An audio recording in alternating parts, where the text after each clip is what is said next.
যখন আমরা রাম মন্দির প্রতিবাদ করলাম তাদের গায়ে লাগলো, আর প্রতিদিন ভারতে মসজিদ ভাঙ্গা হচ্ছে, এটা কি তাদের বিবেকে লাগে না? বাবরি মসজিদ ভাঙ্গাটা কি সাম্প্রদায়িক সম্প্রীতির নিদর্শন? ভারতে জয় শ্রীরাম না বলার জন্য মুসলমানদেরকে হত্যা করা হচ্ছে, আর বাংলাদেশে তারা এসে জয় শ্রীরাম বলে স্লোগান দিচ্ছে।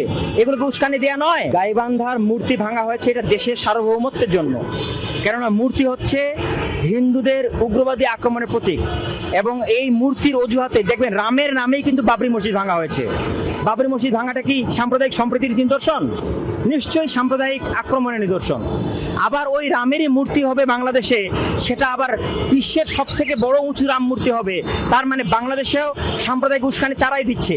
এবং আপনারা দেখেছেন টিএসসিতে তারা মুসলমানদেরকে সন্ত্রাসী বলেছে, তারা মুসলমানদেরকে ভারত বাংলাদেশ ছেড়ে দিতে বলেছে, তারা আবার মুসলমানদেরকে হত্যা করার জন্য গাইবান্ধাতে তরবারি নিয়ে, বল্লম নিয়ে, দেশি অস্ত্র নিয়ে মহড়া দিয়েছে।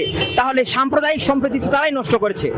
আমরা শান্তিপূর্ণ মানুষ, আমরা শান্তি চাই, আমরা ইসলাম চাই, কিন্তু ইসলামকে কেউ গুঁতো মেরে মুসলমানদেরকে উস্কিয়ে দিবে, আর মুসলমান কথা বললে প্রতিবাদী হলে জঙ্গি হবে, এটা কেমন কথা? দেখুন, ভারতে জয় শ্রীরাম না বলার জন্য মুসলমানদেরকে হত্যা করা হচ্ছে, আর বাংলাদেশে তারা এসে জয় শ্রীরাম বলে স্লোগান দিচ্ছে। এগুলোকে উস্কানি দেয়া নয়?